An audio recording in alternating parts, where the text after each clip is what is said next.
Hello everyone, ఇలాంటి videos మీకు ముందుగా కావాలి అనుకుంటే మా ఛానల్ని సబ్స్క్రైబ్ చేసుకుని పక్కనే ఉన్న బెల్ ఐకాన్ని క్లిక్ చేయండి. అప్కమింగ్ రివ్యూలోకి వెళ్ళిపోదాం. నైట్ అవుతుంది. డిన్నర్ టైం అవడంతో అందరూ డైనింగ్ టేబుల్ దగ్గరికి వచ్చి డిన్నర్ చేస్తూ ఉంటారు. కావ్య అందరికీ వడ్డిస్తూ ఉంటుంది. అపర్ణాదేవి దగ్గరికి వచ్చేసరికి అపర్ణ చాలా కోపంగా అక్కడి నుండి వెళ్ళిపోతారు. కావ్య అపర్ణాదేవి బిహేవియర్ చూసి చాలా అంటే చాలా బాధపడుతుంది. అప్పుడే ఇంకా అందరూ చాలా జాలిగా కావ్య వైపు చూస్తూ ఉంటారు. అందరి డిన్నర్ కంప్లీట్ అయిపోతుంది. ఇందిరాదేవి అపర్ణాదేవి దగ్గరికి వెళ్తారు. అపర్ణ, నేను నీతో మాట్లాడాలి అనుకుంటున్నాను అని అంటారు ఇందిరాదేవి. అత్తయ్య, ఒకవేళ మీరు నా కోడలి గురించి మాట్లాడాలి అనుకుంటే నేను ఏమీ వినాలి అనుకోవటం లేదు. మీ నిర్ణయం త్వరగా తీసుకుంటే మంచిది అనుకుంటున్నాను అని అంటుంది అపర్ణాదేవి. చూడు అపర్ణ, తప్పులు అందరూ చేస్తారు, అది సహజమే. కానీ కావ్య ఎలాంటి పిల్లో, ఎలాంటి మనస్తత్వమో ఇక్కడ మేము ఉన్నన్ని నాళ్ళు గమనించాం. కావ్య చాలా మంచి అమ్మాయి. తను కావాలని ఇలా చేసి ఉండదు. ఒక్కసారి తనకి నచ్చే చెప్తే అని అంటారు ఇందిరాదేవి గారు. చూడండి అత్తయ్య, అది మీకు చిన్న తప్పులా అనిపించొచ్చు, మీకు అది ఒక పొరపాటులా అనిపించొచ్చు. కానీ నాకు అది పొరపాటులా కాదు, అలవాటులా కనిపిస్తుంది. వాళ్ళ కుటుంబానికి అబద్ధాలు ఆడడం, నిజాలు దాచిపెట్టడం బాగా అలవాటు. ఇదిగో ఇలాంటిదే రేపు ఏదైనా పెద్ద నిజాన్ని దాస్తే, అయినా ఇంతకంటే పెద్ద నిజం ఇంకేముంటుంది చెప్పండి. ప్రెగ్నెంట్ కాకపోయినా ప్రెగ్నెంట్ అని నాటకాలేస్తున్న వాళ్ళ అక్కకి తను మద్దతు తెలిపింది, సలహా ఇచ్చింది. ఇలాంటి కోడలు ఉండడం కంటే ఉండకపోవడమే మంచిది. నా రాజ్ని ఎలా చూసుకోవాలో నాకు బాగా తెలుసు. మీరు మావయ్య గారు రేపు పొద్దున్న కల్లా మంచి నిర్ణయం తీసుకుంటారని నేను కోరుకుంటున్నాను. ఇంతకు మించి నన్నేమీ అడగద్దు అని లేచి అక్కడి నుండి వెళ్ళిపోతారు అపర్ణాదేవి. ఇది ఇలా ఉండగా రాజ్ తన రూంలోకి వస్తారు. కాని రాజ్కి కావ్య జ్ఞాపకాలే గుర్తుకు వస్తూ ఉంటాయి. కావ్య తను సరదాగా డాన్స్ వేసినవి కానీ, తను కావ్య సరదాగా మాట్లాడుకున్నవి కానీ, ఇంకా మెమరీస్ అన్నీ గుర్తుకు వస్తూ ఉంటాయన్నమాట రాజ్కి. కళావతిని ఎంత మర్చిపోవాలని ప్రయత్నిస్తున్నా, తనపై ఎంత ద్వేషం పెంచుకోవాలని ప్రయత్నిస్తున్నా, ఎందుకు తనతో నాకు హ్యాపీగా ఉన్న మూమెంట్సే గుర్తుకొస్తున్నాయి. లేదు, ఎలా అయినా నా మైండ్ని నేను కంట్రోల్ చేసుకోవాలి అని డ్రా నుంచి వాళ్ళ పెళ్లి ఆల్బమ్ని తీస్తాడనమాట రాజ్. ఇంకా పెళ్లి ఆల్బమ్ తీసి తనకి కావ్యకి పెళ్ళైన ఫోటో తీసుకుంటాడు. ఫోటో తీసుకొని ఈ జ్ఞాపకాల్ని బూడిద చేస్తే కానీ నా మనసు శాంతించదు అని ఇంకా లైటర్ తీసుకొని ఆ పెళ్లి ఫొటోస్ అన్ని కాల్ చేస్తూ ఉంటాడు రాజ్. అప్పుడే కరెక్ట్గా కావ్య రాజ్ రూమ్కి వస్తుంది. అలా కాలిపోతున్న ఫోటో చూసి ఒక్కసారిగా షాక్ అయిపోతుంది కావ్య. ఏమండి, ఏం చేస్తున్నారు? మీరు నాకు దూరం అవ్వాలి అనుకుంటున్నారా అని అడుగుతుంది కావ్య. మన దూరం శాశ్వతం అవ్వాలి అనుకుంటున్నాను. రేపు తాతయ్య తీసుకునే నిర్ణయం నాకు అనుకూలంగా ఉండాలి, నువ్వు ఇంటి నుండి బయటికి వెళ్ళిపోవాలి అని మనస్ఫూర్తిగా కోరుకుంటున్నాను. ఇంకా మన మధ్య దూరం శాశ్వతంగా మిగిలిపోతుంది అని అక్కడి నుండి వెళ్ళిపోతాడు రాజ్. అలా కాలిపోయిన ఫోటోల వైపు చూస్తూ పాపం కావ్య వెక్కి వెక్కి ఏడుస్తూ ఉంటుంది. ఇంకా అలా ఏడ్చిన తర్వాత కన్నీళ్లు తుడుచుకొని, లేదు, నేను ఇలా ఉండకూడదు. ఖచ్చితంగా నా భర్తకి, నా కుటుంబానికి నేను సమాధానం చెప్పి తీరాలి. ఇందులో నా తప్పేమీ లేదని, నేను స్వప్నకి సలహా ఇవ్వలేదని, నా తప్పు లేదని నేను నిరూపించుకోవాలి, ఖచ్చితంగా నిరూపించుకోవాలి. స్ట్రాంగ్ సాక్ష్యాధారం చూపిస్తే కానీ ఇంట్లో వాళ్ళు నమ్మరు. కానీ ఎలా ఎలా చూపించాలి అని ఆలోచిస్తూ ఉంటుంది కావ్య. ఇది ఇలా ఉండగా కనకం చాలా బాధపడుతూ ఉంటుంది. అప్పుడే కనకంకి కాల్ చేస్తుంది కావ్య. హలో అమ్మా అని అంటుంది. కావ్య, ఎలా ఉన్నావే? అక్కడ పరిస్థితి ఎలా ఉంది అని అడుగుతుంది పాపం కనకం. ఏం చెప్పమంటావమ్మా, రేపు అమ్మమ్మ గారు తాతయ్య గారు నిర్ణయం తీసుకుంటారు. ఆ నిర్ణయం పైనే మా ఇద్దరి భవిష్యత్తు ముడిపడి ఉంది, ఆధారపడి ఉంది అని అంటుంది కావ్య. అయినా ఆ పాపిష్టి దానివల్ల నీకు కూడా దరిద్రం చుట్టుకుందే. అసలు ఆ రోజు దానికి ఎంగేజ్మెంట్ జరిపించాలనుకున్న రోజు అంతా బానే ఉంది, సడన్గా కళ్ళు తిరిగి పడిపోయింది. ఏంటా అని చూస్తే అది ప్రెగ్నెంట్ అని అప్పుడు చెప్పారు. అయితే నిజంగా ఇది అబద్ధం అని ఇప్పటికీ మేము నమ్మటం లేదు అని చాలా బాధపడుతుంది కనకం. అమ్మా, మళ్ళీ చెప్పు, ఆ రోజు ఎంగేజ్మెంట్లో అక్క ప్రెగ్నెంట్ అని తెలిసిందా అని అంటుంది కావ్య. అవునే, ఆ రోజు పెళ్లి కొడుకుతో ఎంగేజ్మెంట్ జరిపించాలి అనుకున్నాం కదా, ఆ రోజే తెలిసింది అని అంటుంది కనకం. అక్క ప్రెగ్నెంట్ అని మీకు ఎవరు చెప్పారు అని అడుగుతుంది కావ్య. ఎవరంటే ఆ పెళ్లి కొడుకే చెప్పాడు, తను డాక్టర్ అని అంటుంది కనకం. ఒక్కసారిగా ఇంకా షాక్ అయిపోతుంది కావ్య. వెంటనే కాల్ కట్ చేస్తుంది. హలో కావ్య, ఏంటో అని పాపం ఇంకా డల్గా ఉంటుందన్నమాట కనకం. అంటే అక్క ప్రెగ్నెంట్ అని అక్క అంతటక్క చెప్పలేదు. అక్కడ చుట్టుపక్కల డాక్టర్స్ ఎవ్వరు కూడా లేరు. ఒక్క పెళ్లి కొడుకు మాత్రమే డాక్టర్ కాబట్టి పెళ్లి కొడుకే అందరితో అక్క ప్రెగ్నెంట్ అని అబద్ధం చెప్పాడు. అంటే ఖచ్చితంగా అబద్ధం అతని నుండే మొదలైంది. ఖచ్చితంగా అతనెవరో తెలుసుకొని అతన్ని వెళ్ళి కలిసి అందరి ముందు నిజాన్ని చెప్పించాలి అని డిసైడ్ అవుతుంది కావ్య. కావ్య తను ఆ రోజు మాట్లాడిన ఫోన్ కాల్, అంటే స్వప్న నువ్వు ప్రెగ్నెంట్ అని అబద్ధం చెప్పాను, అదంతా ఇంక వాళ్ళ ఫ్రెండే కదా, స్వప్న వాళ్ళ ఫ్రెండ్ రాజేషే కదా ఆ డాక్టర్, ఇంకదంతా గుర్తు చేసుకొని ఖచ్చితంగా అతన్ని పట్టుకోవాలని డిసైడ్ అయ్యి ఇంకా హ్యాపీగా ఉంటుంది కావ్య. ఇది ఇలా ఉండగా మార్నింగ్ అవుతుంది. అప్పుడే ఇంకా కావ్య రెడీ అవుతుంది. ఎవ్వరికీ తెలియకుండా వెళ్ళి వాళ్ళిద్దరినీ తీసుకురావాలి, డాక్టర్ రాజేష్ని డాక్టర్ రమాదేవి గారిని తీసుకురావాలి అని ఇంకా బయలుదేరబోతూ ఉంటుందన్నమాట కావ్య. అప్పుడే చుట్టుపక్కల చూస్తుంది. తనకి స్వప్న కూడా కనిపించదు. ఇంకా ధాన్యలక్ష్మి దగ్గరికి వెళ్తుంది కావ్య. చిన్నత్తయ్య గారు, నేను ఇప్పుడే బయటికి వెళ్ళి వస్తాను అని చెప్పి ఇంకా బయటికి వెళ్తుందనమాట కావ్య. పాపం కావ్య వైపు జాలిగా చూస్తుంది ధాన్యలక్ష్మి. ఇది ఇలా ఉండగా మార్నింగ్ అయిపోతుంది. అందరూ హాల్లోకి వచ్చి కూర్చుంటారు.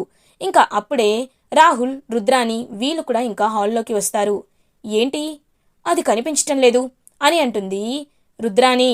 ఏమో మమ్, రూమ్లో కూడా లేదు, మార్నింగే లేచి ఎక్కడికి వెళ్ళిందో అని అంటాడు రాహుల్. అందరి ముందు గెంటేస్తారు కదా, అవమానం తట్టుకోలేక ఇప్పుడే పారిపోయినట్టుంది, తప్పు దాందే కదా అని అంటుంది రుద్రాని. లేదు మమ్మీ, మనం అనుకున్నట్లు స్వప్న తక్కువదేమీ కాదు, అది పారిపోయే రకం కూడా కాదు, మనల్నే పరిగెత్తిచ్చే రకం, దాంతో చాలా జాగ్రత్తగా ఉండాలి అని రాహుల్ చెప్తారు రుద్రానితో. ఇది ఇలా ఉండగా స్వప్న ఒక ప్లేస్కి రీచ్ అవుతుంది. ఎవ్వరు ఊహించని విధంగా స్వప్న మైకిల్నైతే మీట్ అవుతుందనమాట. అదే కమిడియన్ మైకిల్ ఉంటాడు కదా, ఇంకా అతని దగ్గరికి వెళ్తుంది స్వప్న. అప్పుడే ఇంకా మైకిల్ బెయిల్ రావడంతో హ్యాపీగా ఉంటాడు. స్వప్నం చూసి ఒక్కసారిగా షాక్ అయిపోతాడు. హే రసగుల్లా, ఏంటి నేను కిడ్నాప్ చేయకుండానే నా దగ్గరికి వచ్చేసావు, నేనంటే అంత ఇష్టమా అని అడుగుతారు కమిడియన్ మైకిల్. ఇంకా మైకిల్ చెంపపై ఒక్కటి గట్టిగా కొడుతుంది స్వప్న. ఒక్కసారిగా మైండ్ బ్లాక్ అయిపోతుందనమాట మైకిల్కి. ఏంటి ఎందుకు కొడుతున్నావు అని అడుగుతారు. రేయ్ నీకేం కావాలరా, ఏం కావాలి నీకు, ఎందుకు నన్ను 2 సార్లు కిడ్నాప్ చేశావు అని అడుగుతుంది స్వప్న. ఎందుకంటే నీలాంటి అందమైన అమ్మాయి అని అంటారు మైకిల్. రేయ్ నిజం చెప్పు, లేకపోతే మళ్ళీ నిన్ను జైల్లో తోయిస్తా అని అంటుంది స్వప్న. నిజం చెప్పాలంటే నిన్ను 2 సార్లు కిడ్నాప్ చేయమని రాహులే నాకు చెప్పాడు అని అంటారు మైకిల్. ఒక్కసారిగా షాక్ అయిపోతుంది స్వప్న. తెలుసు, అనుకున్నా, గెస్ చేశా, అందుకే నీ దగ్గరికి వచ్చా, ఇదే విషయాన్ని నువ్వు అందరి ముందు చెప్పాలి అని అంటుంది స్వప్న. లేదు లేదు నేను చెప్పను అని అంటారు కమిడియన్ మైకిల్. రేయ్ నీకు కావాల్సిందేంటి, డబ్బు, అందమైన అమ్మాయి, అంతే కదా, నాకంటే అందగత్తెని తీసుకొచ్చి నీకు పెళ్లి చేస్తాను, నువ్వు ఊహించినంత డబ్బు ఇస్తాను, ఇప్పుడు ఓకేనా, వచ్చి నిజం చెప్తావా అని అంటుంది స్వప్న. ఓకే ఓకే స్వప్న గారు, మీరు 2 కత్తిలాంటి ఆఫర్లు ఇస్తానంటే నేనెందుకు కాదంటాను, మీరు ఎక్కడికొచ్చి చెప్పమన్నా సాక్ష్యం చెప్తాను అని అంటాడు కమిడియన్ మైకిల్. ముందు నాతో రా, మా ఇంటికి వెళ్ళాలి అని మైకిల్ని తీసుకుని బయలుదేరుతుంది ఇంకా స్వప్న దుగ్గిరాల ఇంటికి. ఇది ఇలా ఉండగా దుగ్గిరాల ఇంట్లో ఇందిరాదేవి గారు, సీతారామయ్య గారు, ఫ్యామిలీ మెంబర్స్ అందరూ హాల్లోకి వస్తారు. అప్పుడే ఇంకా కావ్య కూడా ఇంటికి వస్తుంది. ఏయ్ ఎక్కడికి వెళ్ళొస్తున్నావు అని అడుగుతుంది అపర్ణ. అత్తయ్య గారు, అన్ని ప్రశ్నలకి జవాబు ఇప్పుడు నేను ఇవ్వబోతున్నాను, రండి అని డాక్టర్ రాజేష్, స్వప్న ఫ్రెండ్ అయిన రాజేష్ని, అండ్ డాక్టర్ రమాదేవి గారు, స్వప్నకి ఫస్ట్ దుగ్గిరాల ఇంటికి వచ్చినప్పుడు చెక్ చేసిన డాక్టర్ ఉన్నారు కదా ఆవిడ్ని, ఇద్దరిని తీసుకొస్తుంది కావ్య. ఇంకా వాళ్ళని చూసి అందరూ అలా ఆశ్చర్యంగా ఏం జరుగుతుందా అని చూస్తూ ఉంటారు. తాతయ్య గారు, అమ్మమ్మ గారు, ఇతను ఎవరో కాదు, మా అక్కకి ఇతన్నిచ్చి పెళ్లి చేయాలి అనుకున్నారు, ఎంగేజ్మెంట్ వరకు వచ్చింది, అప్పుడే మా అక్క ఇతనితో తను ప్రెగ్నెంట్ అని అందర్నీ నమ్మించమని చెప్పింది, మోసం చేయమని చెప్పింది, ఇందులో నా పాత్ర లేదని ఇతనికి బాగా తెలుసు, రాజేష్ చెప్పు అని అంటుంది కావ్య. అవును మేడం, అసలు కావ్య మేడం తప్పే లేదు, అసలు ఆ రోజు మేం మాత్రమే ప్లాన్ చేసుకున్నాం అని ఇంకా జరిగిందంతా స్వప్న తనకలా చెప్పమందని మొత్తం ఇంకా నిజాన్ని బయట పెడతారు డాక్టర్ రాజేష్. అయినా ఇతను చెప్పింది మేమెందుకు నమ్మాలి అని అంటుంది అపర్ణ. నమ్మాలి అత్తయ్య గారు, నమ్మాలి, లేకపోతే నాకు ఇంతకు మించిన సాక్ష్యం దొరకలేదు. డాక్టర్ రమాదేవి గారిని అడగండి. మా స్వప్నక్క తన్ని ఎలా బెదిరించారో, తనతో ఎలా అబద్ధం చెప్పించారో అని డాక్టర్ రమాదేవి సాక్ష్యాన్ని కూడా తీసుకొస్తుంది కావ్య. అవును, తను చాలా క్రిమినల్ మైండెడ్. ఎందుకంటే పక్కనే ఉన్న కత్తిని తీసుకొని ఒకవేళ మీరు నేను ప్రెగ్నెంట్ అని చెప్పకపోతే నేను చచ్చిపోతాను అని నన్నే బెదిరించింది. She can manipulate everyone అని చెప్పి ఇంక చెప్తారనమాట డాక్టర్ రమాదేవి గారు. ఇప్పటికైనా నమ్మండి, నా తప్పు లేదని అర్థం చేసుకోండి. నేను మా అక్కకి ప్రెగ్నెంట్గా నాటకం ఆడమని సలహా ఇవ్వలేదు అని అంటుంది కావ్య. ఇంకా డాక్టర్స్ ఇద్దరు వెళ్ళిపోతారనమాట. పాపం అందరూ కన్విన్సింగ్గా చూస్తూ ఉంటారు. కానీ ఒక్క అపర్ణాదేవి మాత్రం, చూడు, నువ్వు ఎవరినో తీసుకువచ్చి సాక్ష్యం చూపిస్తే నిన్ను ఎలా వదులుతామని మేము అనుకున్నావు. నువ్వు చేసింది తప్పు. వీళ్ళందరి గురించి పక్కన పెట్టినా నిజాన్ని దాచడం పెద్ద నేరం. కాబట్టి ఈ ఇంట్లో ఉండే హక్కు, అధికారం నీకు లేవు. వెళ్తావా వెళ్ళవా? నిజం తెలుసుకొని ఎక్కడ తన్ని గెంటేస్తారోనని అసలైన నేరస్తురాలు అదే మీ అక్క ఎప్పుడో ఇంటి నుండి వెళ్ళిపోయింది.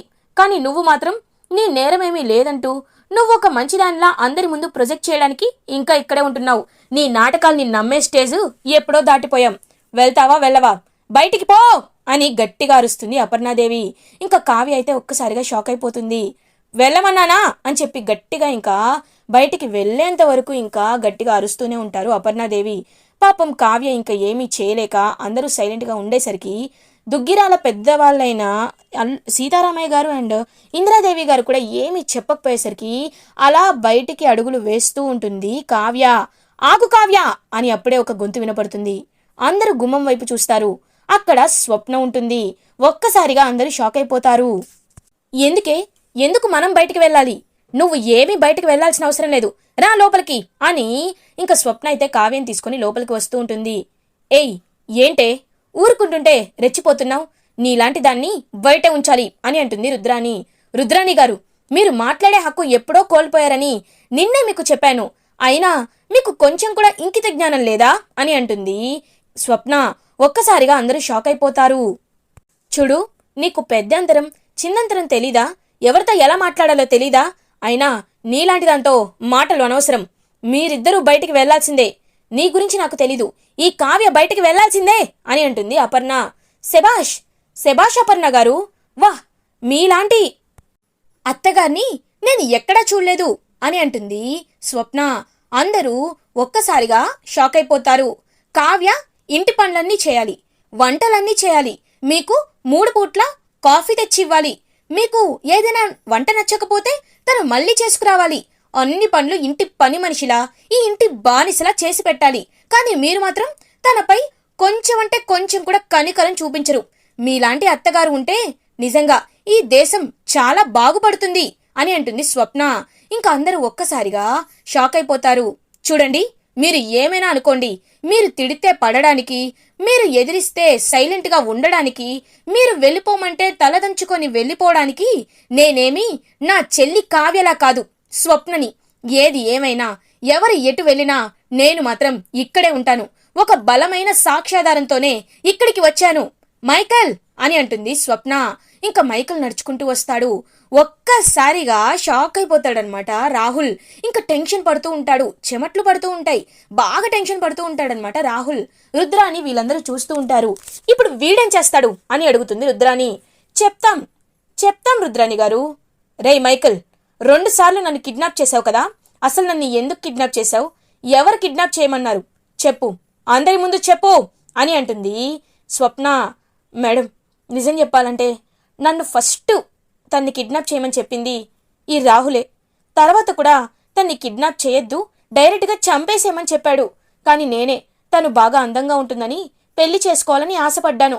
2 సార్లు నాకు డబ్బులు ఇచ్చి, ఇదిగో ఈ రాహులే ఈ అమ్మాయిని కిడ్నాప్ చేయి లేకపోతే చంపేయని చెప్పాడు. ఇంకా నేను జైలుకు వెళ్లాల్సి వచ్చింది. బెయిల్ కూడా తనే నాకు తీసుకువచ్చాడు. కావాలంటే సాక్ష్యాలు చూడండి అని అన్ని సాక్ష్యాలు మైకిల్ అయితే రాహుల్ నిజస్వరూపాన్ని బయట పెట్టేస్తాడు. ఒక్కసారిగా రాహుల్ ఏం చేయాలో అర్థం కాక టెన్షన్ పడుతూ ఉంటారు. రాజ్, న్యాయానికి ధర్మానికి ప్రతీక అని చెప్తూ ఉంటావు కదా, ఇప్పుడే చెప్పు, నేను చేసింది తప్పా కరెక్టా? ఈ ఇంటికి పెద్దవాళ్ళు, అమ్మమ్మ గారు, తాతయ్య గారు, మీరే చెప్పండి. నన్ను ఇతను చంపేయాలి అనుకున్నాడు, చంపించాలి అనుకున్నాడు, మోసం చేయాలనుకున్నాడు, చేసేశాడు కూడా. మోసం చేశాడు, చంపాలని చూశాడు, కిడ్నాప్ చేయించాడు. ఇన్ని మోసాలు చేస్తున్న ఈ రాహుల్ని నేను పెళ్లి చేసుకోవడం కరెక్టా కాదా? మోసం చేసే పెళ్లి చేసుకున్నాను, కానీ ఇతని మోసాల ముందు నాది ఎంత? మీరే ఆలోచించండి. అయినా ఇలాంటి వాడిని పెళ్లి చేసుకున్నందుకు అతను కాదు, నేను సిగ్గుపడాలి. కానీ ఏమీ చేయలేను. అతన్ని పెళ్లి చేసుకున్నాను కాబట్టి చచ్చేంత వరకు అతనితోనే ఉండాలి అని డిసైడ్ అయ్యాను. ఇప్పుడు మీ నిర్ణయం మీరు తీసుకోండి. రాహుల్ని కూడా బయటికి గెంటేస్తారా, లేకపోతే నన్ను ఈ రాహుల్ని ఇంట్లో ఉండనిస్తారా? లేదు, రాహుల్ ఇక్కడే ఉంటాడు, నువ్వు వెళ్ళిపో అని ఎవరైనా నిర్ణయానికి వస్తే నేను ముందు చెప్పినట్టే కోర్టుకు వెళ్తాను, కావ్యని కూడా తీసుకువెళ్తాను, ఈ ఆస్తిలో సగం ఆస్తి రాయించుకుంటాను. ఇప్పుడు చెప్పండి మీ నిర్ణయం ఏంటో అని అంటుంది స్వప్న. ఇంకా స్వప్న మాటలకి అందరూ ఒక్కసారిగా స్టన్ అయిపోతారు. అప్పుడే రాహుల్ దగ్గరికి వెళ్ళి కాలర్ పట్టుకొని రాహుల్ చెంప 2 చెంపలు పగలగొడతాడనమాట. రాజ్ అని అంటారు, షటప్, జస్ట్ షటప్. ఒక మనిషిని చంపించాలని మనుషుల్ని పురమాయిస్తావా? యూ ఈడియట్, ఛీ, నీ క్యారెక్టర్ అంటేనే నాకు అసహ్యం వేస్తుందిరా అని అంటాడు రాజ్. ఇంకా రాహుల్ తలదించుకుంటారు. అందరూ ఇంకా సైలెంట్ అయిపోతారు. అప్పుడే సీతారామయ్య గారు, చూడండి, ఈ ఇంటి పెద్దవాడిగా నేను ఒక నిర్ణయం తీసుకోవాలి అనుకుంటున్నాను. ముళ్ళుని ముళ్ళుతోనే తీయాలి అంటారు. అలా రాహుల్ చేసిన మోసాన్ని స్వప్న తన మోసంతోనే జయించింది. ఈ ఇంటి కోడలు అవ్వాలని తను మోసం చేసింది. కానీ రాహుల్ చేసిన మోసం ముందు ఇది చాలా చిన్న మోసంలానే నేనైతే పరిగణిస్తున్నాను. ఇక కావ్య విషయానికి వస్తే, కావ్య తను తప్పు లేదని, తను వాళ్ళక్కకి సలహా ఇవ్వలేదని నిరూపించింది. సాక్ష్యాల్ని కూడా తీసుకువచ్చింది. కాబట్టి ఈ ఇంటి కోడలిద్దరినీ, కావ్యని స్వప్నని ఎక్కడికి పంపించాల్సిన అవసరం లేదు. వాళ్ళు ఎప్పటిలాగే ఈ ఇంట్లోనే దుగ్గిరాల ఇంటి కోడళ్ళగానే కొనసాగుతారు. ఇక ఎవ్వరూ ఏమీ మాట్లాడద్దు, ఎవరి పని వారు చేసుకోండి.